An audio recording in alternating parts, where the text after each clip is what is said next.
ദൈവത്തിന്റെ അതിപരിശുദ്ധ നാമം വാഴ്ത്തപ്പെടുമാറാട്ടെ. കൃപയാൽ മിനിസ്റ്ററിയുടെ മറ്റൊരു പുത്തൻ എപ്പിസോഡിലേക്ക് ഏവർക്കും സ്വാഗതം. ഇന്നത്തെ ചിന്താവിഷയമായി നമുക്കൊരു വചനം വായിക്കാം. ഉൽപ്പത്തി 15 അധ്യായത്തിന്റെ 11 വചനം. ഉടലുകളിൽ മേൽ റാഞ്ചൻ പക്ഷികൾ ഇറങ്ങി വന്നപ്പോൾ അബ്രാം അവയെ ആട്ടിക്കളഞ്ഞു. ഹല്ലേലൂയ. ഈ ഒരു പശ്ചാത്തലമൊക്കെയും ഈ ഒരു വചനത്തിന്റെ നമുക്ക് എല്ലാവർക്കും കാണാപ്പാടമാണ് അല്ലേ. കഴിഞ്ഞ ദിവസം ഈ 15 അധ്യായമായിരുന്നു ഞാൻ വായിക്കണം. അന്നേരം വായിച്ചപ്പോൾ എൻ്റെ ഹൃദയത്തോട് ദൈവാത്മാവ് സംസാരിച്ച ചില ചിന്ത ഞാൻ നിങ്ങളുമായി ഷെയർ ചെയ്യുവാൻ ഈ വീഡിയോയിലൂടെ ആഗ്രഹിക്കുന്നു. ഹല്ലേലൂയ. അതെ ദൈവമക്കളെ, എന്നെ ശ്രദ്ധിക്കുന്ന ദൈവമക്കളെ, ഈ പശ്ചാത്തലമൊക്കെയും നമുക്ക് നന്നായി അറിയാം. 15 അധ്യായത്തിൽ ദൈവം എന്ത് ചെയ്യാൻ അബ്രഹാമിനെ ദർശനത്തിലൂടെ ദൈവം ഒരു അരുളപ്പാട് കൊടുക്കുന്നതായിട്ടാണ് നമ്മൾ ഇതിൻ്റെ അകത്ത് ഈ ഒരു അധ്യായത്തിൽ തുടങ്ങുന്നത്. അപ്പൊ എന്താണ് പറയുന്നത്? അബ്രഹാമേ, ഞാൻ നിന്റെ പരിചയം അതിമഹത്തായ പ്രതിഫലമാവുന്നു ഒക്കെ ഇങ്ങനെ അബ്രഹാമിനോട് ദൈവം അരുളി ചെയ്തപ്പോൾ അബ്രഹാം അവിടെ എന്ത് ചെയ്യാണ്? ദൈവസന്നിധിയിൽ പറയാണ്, നീ എനിക്ക് എന്തു തരും? ഹല്ലേലൂയ. ഞാൻ മക്കളില്ലാത്തവനാണല്ലോ, എലിയാസർ തന്നെ എൻ്റെ അവകാശിയായി തീരുമെന്നൊക്കെ തൻ്റെ കഷ്ടത ദൈവസന്നിധിയിൽ ബോധിപ്പിക്കുന്ന ഒരു അബ്രഹാമിനെ നമുക്ക് അവിടെ കാണാം അല്ലേ. അബ്രഹാമിന്റെ ജീവിതത്തിൽ നിന്ന് പകർത്താൻ കഴിയുന്ന ഒരു സ്വഭാവമാണ് ദൈവമക്കൾ. അത് നമ്മുടെ അവസ്ഥ, നമ്മുടെ സിറ്റുവേഷൻ, നമ്മൾ ഏത് സിറ്റുവേഷനിലൂടെയാണ് കടന്നു പോകുന്നത്, ഏത് കഷ്ടതയിലൂടെയാണ് പോകുന്നത്, ദൈവസന്നിധി ഏൽപ്പിച്ചു കൊടുക്കണം പൂർണ്ണ ഹൃദയത്തോടെ. എന്താണ് നമ്മുടെ അവസ്ഥ അത് അറിയാൻ കഴിയുന്ന ഒരു ദൈവമാണ് നമ്മുടെ ദൈവം. നമ്മുടെ ദൈവം ശക്തനല്ല, സർവശക്തനാണ്. ഉന്നതനല്ല, അത്യുന്നതനാണ് നമ്മുടെ ദൈവം അല്ലേ. ഹല്ലേലൂയ. നമുക്കറിയാം 142 സങ്കീർത്തനത്തിന്റെ 2 ഇപ്രകാരം ഒരു വചനമുണ്ടല്ലോ ദൈവമക്കളെ. എന്താണ്? ഞാൻ എൻ്റെ ഉള്ളം അവൻ്റെ സന്നിധി പകരും, എൻ്റെ കഷ്ടത ഞാൻ അവനെ ബോധിപ്പിക്കും. ഒരു യഹോവ ഭക്തൻ ഉണ്ടായിരിക്കേണ്ട ഒരു സ്വഭാവ സവിശേഷതയാണത്. ഹല്ലേലൂയ. അപ്പൊ ഇതിന്റെ താഴേക്ക് ഇങ്ങനെ അബ്രഹാം തന്റെ അവസ്ഥ ദൈവത്തോട് പങ്കുവച്ചപ്പോൾ ദൈവം എന്ത് ചെയ്യാണ്? അബ്രഹാമിനോട് സംസാരിക്കുകയാണ്. ഒരിക്കലും നിന്റെ എലിയാസർ നിന്റെ അവകാശിയാകിയില്ല എന്ന് പറഞ്ഞിട്ട് അവനോട് പറയാണ്, അബ്രഹാം നീ ആകാശത്തേക്ക് നോക്കുക, നീ നക്ഷത്രങ്ങളെ പോയി എണ്ണുക, സ്തോത്രം, നിന്റെ സന്തതി ഇങ്ങനെ ആകുമെന്നൊക്കെയും ഒരു വായ്ത്തത്വം കൊടുക്കുവാണ് അവിടെ അബ്രഹാമിന് അല്ലെ. അപ്പൊ പിന്നെ അതിന് 8-ാം അധ്യായത്തിൽ നമുക്ക് വായിക്കാൻ കഴിയുന്നുണ്ട്. എന്താണ് 9 ഇപ്രകാരം പറയണം. അതായത് അബ്രഹാം ദൈവത്തോട് ചോദിക്കുകയാണ് 8-ൽ തന്നെ, കർത്താവായ യഹോവേ, ഞാൻ അതിന് അവകാശമാക്കുമെന്നുള്ളത് എനിക്ക് എന്തോന്ന് ഒരു ഉറപ്പ് ചോദിക്കുകയാണ് വീണ്ടും. അബ്രഹാം ദൈവത്തോട് ചോദിക്കണം, നീ നിന്ന അവകാശങ്ങളും അധികാരങ്ങളും അല്ലെങ്കിൽ എന്താണ് എനിക്ക് ബാധ്യത്വങ്ങളും നൽകി, ഇത് ഞാൻ എന്തോന്നിനാൽ ഞാൻ എനിക്ക് എന്തു വരുത്തും? ഉറപ്പ് വരുത്തും. ഹല്ലേലൂയ. അപ്പോൾ അതായത് ഇപ്പോഴത്തെ കാലഘട്ടത്തിൽ ഈ ഒരു സിറ്റുവേഷൻ നമ്മൾ ഒരാളുമായിട്ട് എന്തെങ്കിലും രീതി കരാറോ വെച്ച് അതിനായ മുദ്രപത്രങ്ങളോ അല്ലെങ്കിൽ അതിൻ്റെതായ രീതിയിലുള്ള കരാറുകളും ഉണ്ടാവും. കരാറ് വെക്കുക, ഈ അവകാശം നിനക്ക്, അല്ലെങ്കിൽ ഈ അധികാരം, അല്ലെങ്കിൽ ഈ ബാധ്യത ഇന്നതാണ്, ഇന്ന കാര്യങ്ങൾ, രണ്ടുപേര് തമ്മിൽ ആ ഒരു കരാർ അവിടെ നമുക്ക് ചെയ്യാം ഇന്നത്തെ കാലഘട്ടത്തിൽ. പണ്ടെന്ന് പറയുമ്പോൾ ഒരു കാര്യം നമ്മൾ ഒരാൾക്ക് കൊടുക്കുമ്പോഴോ അല്ലെങ്കിൽ അവർ തമ്മിലൊരു കരാറ് വെക്കുമ്പോൾ അവിടെ വരുന്ന ഒന്നാണ് യാഗപീഠങ്ങളാണ്. പണ്ട് പശുക്കിടാവിനെയോ കോലാട്ടുകൊറ്റനെയോ സ്തോത്ര അങ്ങനെ യാഗപീഠം അർപ്പിച്ചായിരിക്കുന്ന പണ്ട് കാലങ്ങളിൽ 2 പേരൊക്കെ. അപ്പൊ ദൈവം പറ, വാ നിനക്ക് ഞാനത് ഉറപ്പാക്കി തരാം എന്ന് പറഞ്ഞ് എങ്ങനെയാണ് പറയുന്നത്? അതിന്റെ 9-ാം അധ്യായത്തിൽ നമ്മൾ വായിക്കും, ഇന്ന കാര്യങ്ങൾ ദൈവം അബ്രഹാമിനോട് പറയും. അതായത് നീ എനിക്ക് വേണ്ടി ഒരു യാഗപീഠം ഉണ്ടാക്കണം. ഹല്ലേലൂയ. സ്തോത്രം. എന്താണ് അവിടെ? നീ 3 വയസ്സുള്ള പശുക്കിടാവിനെയും 3 വയസ്സുള്ള കോലാട്ടിനെയും 3 വയസ്സുള്ള ആട്ടുകൊറ്റനെയും കുറുംപ്രാവിനെയും പ്രാവിൻ കുഞ്ഞിനെയും കൊണ്ടുവരിക. ഇവയൊക്കെയും വന്ന് നടുവെ പിളർന്ന് ഭാഗങ്ങളെ നേർക്കുനേരെ വെച്ച് എന്ത് ചെയ്യുക? എനിക്ക് വേണ്ടി യാഗം അർപ്പിക്കുക എന്ന് കർത്താവായ യേശുക്രിസ്തു അബ്രഹാമിനോട് ഇപ്രകാരം പറഞ്ഞു. സ്തോത്രം. അപ്പൊ അബ്രഹാം ഇതെല്ലാം റെഡിയാക്കി വെക്കുവാണ്. ആ വെക്കുന്ന ടൈമില് ഒരു വചനമാണ് അവിടെ. എന്താ സംഭവിച്ചു എന്നാണ് ഞാൻ ആദ്യം വായിച്ചത്. എന്താണ് അവിടെ സംഭവിച്ചത്? ഉടലുകളിൽ മേൽ റാഞ്ചൻ പക്ഷികൾ ഇറങ്ങി വന്നപ്പോൾ അബ്രഹാം അവയെ ആട്ടിക്കളഞ്ഞു. സ്തോത്രം. ഒരു പക്ഷേ അത് അനേക സമയമായി കാണും, ഒരുപാട് സമയമാണ് ദൈവം അവിടെ പ്രത്യക്ഷപ്പെടുവാനോ അവിടെ ആ ഒരു യാഗത്തിന്മേൽ പ്രസാദിക്കുവാനോ ദൈവം അവിടെ ഒരുപാട് സമയം എടുത്തു എന്ന് നമുക്ക് അതിലൂടെ മനസ്സിലാക്കാം. റാഞ്ചൻ പക്ഷികളെല്ലാം പറന്നു വന്ന് അതിനെ കോലാഹലമാക്കുവാൻ, ആ യാഗപീഠത്തെ തകർത്ത് കളയുവാൻ, അലങ്കോലമാക്കുവാൻ എന്ന് വേണം നമുക്ക് പറയാം. ഹല്ലേലൂയ. ആ യാഗപീഠത്തെ എങ്ങനെയെങ്കിലും അതിനൊന്ന് അലങ്കോലമാക്കി ദൈവപ്രവൃത്തി അവിടെ വരാതിരിക്കുവാൻ പൈശാചിക ശക്തി പല രീതിയിൽ അവിടെ വന്നതായിട്ട് നമുക്ക് കാണാം. അങ്ങനെയാണ് പലതും റാഞ്ചിക്കൊണ്ട് പോകാൻ അവിടെ റാഞ്ചൽ പക്ഷികൾ വന്നത്. പക്ഷെ അബ്രഹാം അവിടെ ജാഗ്രതയോടുകൂടി ഇരുന്നത് കൊണ്ട് എന്ത് ചെയ്തു? അതിനെ ആട്ടിക്കളയുവാൻ ഇടയായി തീർന്നു. ഹല്ലേലൂയ. ഇതിൽ മറഞ്ഞിരിക്കുന്ന വലിയൊരു ദൂതുണ്ട് ദൈവമക്കളെ. അതായത് നമ്മൾ കർത്താവായ യേശുക്രിസ്തു നമ്മുടെ ജീവിതത്തിൽ നമ്മൾ അനുഗ്രഹത്തിന് വേണ്ടി ചില വാഗ്ദത്തങ്ങൾ പ്രാപിക്കുവാൻ നമ്മൾ എന്ത് ചെയ്യും? ചിലപ്പോൾ ഒരു ഉപവാസ പ്രാർത്ഥന പ്രസിദ്ധമാക്കാറുണ്ട്. പല യാഗപീഠങ്ങളും അതായത് നമ്മുടെ പ്രാർത്ഥന ജീവിതം നമ്മൾ എന്ത് ചെയ്യും? ക്രമപ്പെടുത്താറുണ്ട് അല്ലേ? പല പ്രാർത്ഥനകളും നമ്മൾ വെക്കാറുണ്ട്. പക്ഷെ അതിൻ്റെ നടുവിൽ ആ പ്രാർത്ഥന എങ്ങനെയെങ്കിലും തകർക്കുവാനും ആ യാഗപീഠം എന്ന ആ പ്രാർത്ഥനയെ എങ്ങനെയെങ്കിലും കോലാഹലപ്പെടുത്തുവാനും പല വ്യക്തിയിലൂടെ ദൃശ്യമായും അദൃശ്യമായും സ്തോത്രം അറിഞ്ഞിരുന്ന് പ്രവർത്തിക്കുന്ന ചില ശക്തികളുണ്ട്. ഹല്ലേലൂയ. നീ ആ പ്രാർത്ഥനയിലൂടെ അനുഗ്രഹം പ്രാപിക്കരുത്, അതിനെങ്ങനെയെങ്കിലും നശിപ്പിക്കുവാൻ നോക്കും. പക്ഷെ ഇവിടെ അബ്രഹാം ജാഗ്രതയോടുകൂടി ഇരുന്ന് അതിനെ ആട്ടിക്കളഞ്ഞു. ഹല്ലേലൂയ. അതേപോലെ അവിടെ ചുറ്റും നിന്നവർ പറഞ്ഞു കാണാം, ഒരു പക്ഷേ ഇത്രയും വൈകിയില്ല, ഇനി വരുമോ? പറഞ്ഞ ആളിനി വരുമോ? നീ ആർക്ക് വേണ്ടി ഇത് ഉണ്ടാക്കിയേ? ഇത്രയും നേരമായില്ല, ഇരുട്ടായില്ലേ, ഇനി വരുമോ എന്ന് ചോദിച്ചു. ഒരു പക്ഷെ അബ്രഹാം പറഞ്ഞു കാണും, വരും, എന്നെ വിളിച്ചവൻ വിശ്വസ്തൻ എന്ന് ചിലപ്പോൾ. കാരണം അബ്രഹാമിൻ്റെ ജീവിതത്തിൽ മറ്റൊരു സ്വഭാവ സവിശേഷതയാണ്, അവൻ വിശ്വാസമുണ്ട് ദൈവത്തിൽ. ഒരു വാഗ്ദത്തം പറഞ്ഞു കഴിഞ്ഞാൽ അതിൽ വിശ്വാസം കൽപ്പിക്കുന്ന ഒരു ഹൃദയമാണ് അബ്രഹാമിന്. അപ്പോൾ അബ്രഹാം ഉറപ്പായിട്ടും പറഞ്ഞു കാണും, എന്നോട് കരാർ അല്ലെങ്കിൽ എന്നോട് വാഗ്ദത്തം ഇന്ന തരാമെന്ന് പറഞ്ഞവൻ വരും. ദൈവത്തിൻ്റെതായ ഒരു സമയമുണ്ട്. കർത്താവിൻ്റെ സമയത്ത് ദൈവം വരുമെന്ന് ഉറപ്പോടുകൂടി അബ്രഹാം പറഞ്ഞു കാണും അല്ലേ?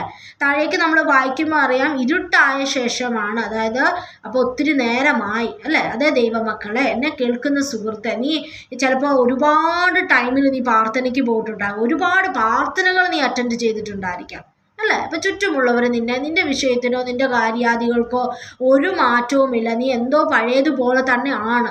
ആ സിറ്റുവേഷൻ അനേകം മേ ബി നിന്റെ ഫ്രണ്ട്സ് ആകാം, നിന്റെ മാതാപിതാക്കളാകാം, ആരെങ്കിലും ആയിരിക്കാം നിന്നോട് ചോദിച്ചു, നീ കുറേ നാൾ, ചിലപ്പോൾ നിന്റെ അയൽവാസികളായിരിക്കാം, നീ കുറേ നാളായില്ലേ സ്തോത്രം ഇങ്ങനെ പ്രാർത്ഥനയ്ക്ക് പോകുന്നു, എന്നിട്ട് നിന്നോട് വാഗ്ദത്തം ചെയ്തവൻ്റെ ഒരു പ്രവൃത്തിയും നിന്റെ ജീവിതത്തിൽ ഞാൻ കാണുന്നില്ലല്ലോ. സ്തോത്രം. അവിടെയൊന്നും നമ്മൾ തളർന്നു പോകരുത് ദൈവമക്കളെ. ദൈവം നമ്മളൊക്കെ വാഗ്ദത്തം തന്നിട്ടുണ്ടെങ്കിൽ ദൈവത്തിൻ്റെ സമയമാകുമ്പോൾ ദൈവം വന്നിരിക്കും. നമ്മുടെ യാഗപീഠത്തെ അങ്ങനെ പല രീതിയിൽ നമ്മുടെ വിശ്വാസത്തെ തകർക്കുക, അല്ലെങ്കിൽ നമ്മുടെ പ്രാർത്ഥനയെ തകർക്കുക, പല രീതിയിൽ ദുഷ്ടനാവാൻ പ്രയോഗിക്കും. അതിലൊന്നും നമ്മൾ എന്ത് ചെയ്യരുത്? അലസരായി പോകരുത്. ഹല്ലേലൂയ. അവിടെ നമ്മൾ ശ്രദ്ധിക്കണം, ഉദാസീനത ആകാൻ പാടില്ല. ഹല്ലേലൂയ. അപ്പോൾ ഇതിന് താഴേക്ക് നമ്മൾ വായിക്കുമ്പോൾ, അപ്പോൾ അവൻ അബ്രഹാമിനോട്, നിന്റെ സന്തതി സ്വന്തമില്ലാത്ത ദേശം, അപ്പോൾ അവിടെ വൈകിട്ടാകും നേരം, അതായത് സൂര്യൻ അസ്തമിക്കുമ്പോൾ അബ്രഹാമിനൊരു ഗാഠനിദ്ര വന്നു. അപ്പോൾ സൂര്യൻ അസ്തമിക്കുന്നത്, അതായത് ഇരുട്ടായ ശേഷമാണ് ദൈവത്തിൻ്റെ ഒരു പ്രവൃത്തി അവിടെ വന്നതായിട്ട് നമുക്ക് കാണാം. അതിൻ്റെ 15-ാം അധ്യായത്തിൽ ദൈവം ഓരോ വാഗ്ദത്തങ്ങൾ കൊടുക്കുന്നു. 17-ാം അധ്യായത്തിൽ കാണാം, സൂര്യൻ അസ്തമിച്ച് ഇരുട്ടായ ശേഷം ഇതാ പുകയുന്ന ഒരു തീച്ചൂള, ആ ഭാഗങ്ങളുടെ നടുവെ ജ്വലിക്കുന്ന ഒരു പന്തം കടന്നുപോയി. അതായത് ദൈവത്തെയാണ് അവിടെ കാണിക്കുന്നത്. ഒരു തീച്ചൂള കടന്നു പോകുവാനിടയത്തുന്ന ആ യാഗപീഠത്തിലൂടെ. സ്തോത്രം. ഇത് പറഞ്ഞുകൊണ്ടിരിക്കുമ്പോൾ തന്നെ നമുക്കറിയാം 10 കന്യകമാരുടെ കഥ അല്ലേ? ഹല്ലേലൂയ. കർത്താവിന് വേണ്ടി തൻ്റെ വിളക്ക് എന്ത് ചെയ്തു? കാത്തു സൂക്ഷിച്ചവർ എന്ത് ചെയ്തു? തക്ക സമയത്ത് മണവാളം വന്നപ്പോൾ അവിടെ ദൈവത്തിൻ്റെ പ്രവൃത്തി അവർ കണ്ടു. ജാഗ്രതയോടെ ഇരിക്കാതെ വണ്ണം, അതിൽ എണ്ണ കുറയാതെ വണ്ണം ശ്രദ്ധിക്കാതെ വണ്ണം ഇരുന്നവർ എന്ത് ചെയ്തു? ലാസ്റ്റ് അവരെ വിളക്ക് കെട്ടുപോയി അല്ലേ? അവരെ മണവാളം സ്വീകരിച്ചോ? ഇല്ല. അവിടെ നമ്മൾ എപ്പോഴും കാത്തു നിൽക്കണം. സ്തോത്രം. ഇവിടെ ഒരു നിത്യതയുടെ ഒരു രീതിയും കൂടെ വരുന്നുണ്ടല്ലോ ദൈവമക്കൾ. അതായത് നമ്മൾ ഈ ലോകത്ത് ദൈവം നമ്മളെ ആക്കി വെച്ചിരിക്കുകയാണ്. അപ്പം നമ്മൾ ഓരോ പ്രാർത്ഥന കൂടുമ്പോഴും സ്തോത്രം, മണവാളിൻ്റെ വരവ് എപ്പോഴാണ് നമുക്ക് നിശ്ചയിക്കാൻ കഴിയുമോ? ഒരിക്കലുമില്ല. ചിലപ്പോൾ ഇന്നായിരിക്കാം, നാളെ ആയിരിക്കാം, ചിലപ്പോൾ ഈ നിമിഷമായിരിക്കാം, എപ്പോൾ വേണമെങ്കിലും കർത്താവ് വരും. നമ്മളിൽ ഏൽപ്പിച്ചിരിക്കുന്ന ചില ദൗത്യങ്ങളുണ്ട് അല്ലേ? അതിനെ നശിപ്പിക്കുവാൻ പൈശാചിക ശക്തി പല രീതിയിൽ പ്രയോഗിക്കാം, നമ്മളെ തകർത്ത് കളയാൻ ചാൻസ് ഉണ്ട്. പക്ഷേ നമ്മളെ വിളിച്ച ദൈവം നമുക്കൊരു വാഗ്ദത്തം തന്നിട്ടുണ്ടെങ്കിൽ, സ്വർഗരാജ്യം എന്നൊരു വാഗ്ദത്തം ദൈവം നമുക്ക് തന്നിട്ടുണ്ടെങ്കിൽ, ദൈവം അതിൻ്റെ നടുവിൽ ഇറങ്ങി വരും ദൈവമക്കളെ. ഹല്ലേലൂയ. നിന്റെ വിഷയത്തിൻ്റെ നടുവിൽ എന്ത് ചെയ്യും? ദൈവത്തിൻ്റെ ആത്മാവ് ഇറങ്ങി വരികയും നിന്നെ വിടുവിക്കുകയും ചെയ്യുന്ന ദൈവമാണ്. ഹല്ലേലൂയ. അപ്പോൾ ഇവിടെ നമുക്ക് കാണാൻ കഴിയുന്നത് നമ്മുടെ ഉദാസീനതകൾ, യാഗപീഠം എന്ന് പറഞ്ഞ പ്രാർത്ഥന, നമ്മുടെ പ്രാർത്ഥനയിൽ നമ്മുടെ ജീവിതത്തിൽ വരുന്ന ഉദാസീനതകൾ, മടികൾ, നമ്മുടെ കാര്യങ്ങൾ ദൈവത്തെ ബോധിപ്പിക്കാൻ പോലും ചിലപ്പോൾ നമുക്ക് മടി വരും. അതൊക്കെ അങ്ങ് മാറ്റാം. അനുഗ്രഹം വേണമെങ്കിലുണ്ടല്ലോ കുറച്ച് ഹാർഡ് വർക്ക് നമ്മൾ വേണം. ദൈവസന്നിധി നമ്മൾ എന്ത് ചെയ്യണം? ദൈവത്തിൻ്റെ സന്നിധി നമ്മൾ നമ്മളെ തന്നെ എന്ത് ചെയ്യണം? നമ്മുടെ ഉള്ളത്തെ പകരണം.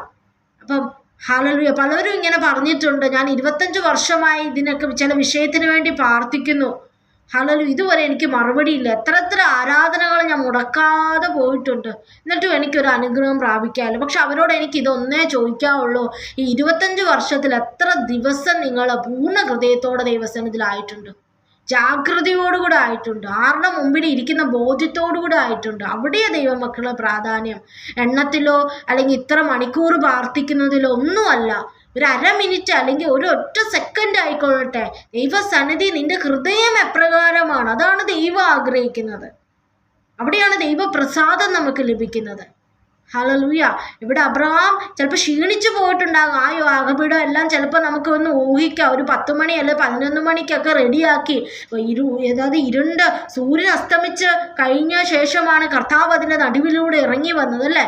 ആ സമയം അബ്രഹാം ഉറങ്ങിപ്പോയിരുന്നെങ്കിലോ, അല്ലെങ്കിൽ അബ്രഹാം അത് ചിന്തിക്കാതിരുന്നാൽ ആ റാഞ്ചൽ പക്ഷികളെല്ലാം കൊത്തി എല്ലാം നശിപ്പിച്ച് കൊണ്ടുപോകാൻ, യാഗപീഠത്തെ നശിപ്പിച്ചാണ്. പക്ഷേ ദൈവത്തിൻ്റെ ആത്മ വരുന്നവരെ അബ്രഹാം അവിടെ ഉറപ്പോടുകൂടെ നിൽക്കുവാനിടയായി തീർന്നു. ഉദാസീനത ഇല്ലാതെ ഇരുന്നത് പോലെ നമ്മുടെ ആരാധനയിലും നമ്മൾ എന്ത് ചെയ്യണം? ഉദാസീനതകളൊക്കെ അങ്ങ് എടുത്ത് മാറ്റണം. ആ സ്വഭാവങ്ങൾ നമ്മൾ ദൈവസന്നിധിയിൽ ഇരിക്കുന്നത്. ചിലപ്പോൾ നമ്മൾ എന്ത് ചെയ്യണം? ആരാധനയ്ക്ക് കടന്നു പോകുമ്പോൾ ആമേ സ്തോത്രം, ഇവൻ ഞായറാഴ്ചയാണെങ്കിൽ അടുത്തിരിക്കുന്ന ആളുടെ സാരി എങ്ങനെയുണ്ട്, അവർ ഉടുത്തിരിക്കുന്ന എങ്ങനെയുണ്ട്, അവരുടെ മുഖത്ത് പൗഡർ ഇട്ടോ, അല്ലെങ്കിൽ എന്താണ് പല പല കാര്യങ്ങളായിരിക്കും ഒരിക്കലും. ചിലപ്പോൾ അവിടെ ആരാധനയ്ക്ക് ഇരിക്കുമ്പോൾ ഒരിക്കലും വീട്ടിലെ അടുക്കളയിലായിരിക്കും ഹൃദയം പോകുന്നത്. ആമേ, ഇതിലൊന്നും ദൈവം പ്രസാദിക്കുകയില്ല. ഹല്ലേലൂയ. ആമേ സ്തോത്രം. നമ്മൾ ദൈവസന്നിധി ഇരിക്കുമ്പോൾ എത്ര ദിവസം ദൈവസന്നിധി നമ്മൾ എത്ര ഞായറാഴ്ച നമ്മൾ കടന്നുപോയി അല്ലേ. അവിടെ എല്ലാം നമ്മൾ ഓർക്കേണ്ട എന്താണ്? ഞാൻ ദൈവത്തിൻ്റെ സന്നിധിയിൽ പൂർണ്ണതയോടുകൂടെ ദൈവസന്നിധി ഇരിക്കുന്നുണ്ടോ? ഒരു നിശ്ചയത്തോടുകൂടി ഇരിക്കുന്നുണ്ടോ? എന്നെ എപ്പോഴാണ് നമുക്ക് വിടുതൽ വരുന്നത് നമുക്ക് ഒരിക്കലും നിശ്ചയിക്കാൻ കഴിയില്ല ദൈവമക്കൾ. അതുകൊണ്ട് നമ്മൾ ഒരുങ്ങി ദൈവസന്നിധിയിലായിരിക്കണം, ഒരുക്കത്തോടുകൂടെ. അബ്രഹാം കാത്തിരുന്നത് പോലെ എന്ത് ചെയ്യണം? നമ്മുടെ യാഗപീഠത്തിൽ എന്ത് ചെയ്യണം? തീ ഇറങ്ങണം. ഹല്ലേലൂയ. ഒരു വിടുതൽ നടക്കണം. അവൻ ഈ ഉദാസീനതയും മടിയും പിടിച്ചുള്ള ആരാധനയെ ആർക്കാണ്ട വേണ്ടി പോകുന്നതൊക്കെ നിർത്തിയിട്ട് ദൈവത്തിൽ നിന്ന് നമുക്ക് അനുഗ്രഹം അബ്രഹാം ചോദിച്ചു വാങ്ങിയതുപോലെ ഉറപ്പോടുകൂടെ നമുക്ക് വാഗ്ദത്തങ്ങളെ ചോദിച്ചു വാങ്ങണം ദൈവമക്കളെ. മതി ഈ ഉദാസീനതകളും എല്ലാം നമുക്ക് നിർത്തിയിട്ട് ഒരല്പസമയമാണോ ദൈവസന്നിധി ഇരിക്കുന്നത്, അത് പൂർണ്ണതയോടുകൂടെ നമ്മൾ ഇരുന്നാട്ടെ. ഹല്ലേലൂയ. കാത്തിരിപ്പോടുകൂടെ ഇരുന്നാട്ടെ. എൻ്റെ വിഷയത്തിൻ്റെ നടുവിൽ, ഞാൻ ഇരിക്കുന്നതിൻ്റെ നടുവിൽ ദൈവത്തിൻ്റെ പ്രവൃത്തി ഒരു തീച്ചൂള, ഒരൊറ്റ തീച്ചൂള മതി ദൈവമക്കളെ. നമ്മുടെ വിഷയങ്ങളെല്ലാം നേരെയാവുവാൻ, നമ്മളെ തകർക്കാൻ നോക്കുന്ന സകലത്തെയും തകർക്കുവാൻ. ഹല്ലേലൂയ. ആ ഒരൊറ്റ തീച്ചൂള ദൈവത്തിൻ്റെ അഗ്നി ഇറങ്ങിയാൽ മാത്രം മതി ദൈവമക്കളെ. അതുകൊണ്ട് ദൈവത്തിന് നമ്മൾ അർപ്പിക്കുന്ന യാഗങ്ങൾ, യാഗപീഠങ്ങൾ, ഇതൊക്കെ വളരെ ഇമ്പോർട്ടൻ്റ് ആണ്. ദൈവസന്നിധി നമ്മളൊരു 10 മിനിറ്റ് ആയിരിക്കണം, എത്ര സമയം ഇരുന്നാലും അതീവ ജാഗ്രതയോടുകൂടെ നമുക്കായിരിക്കാം.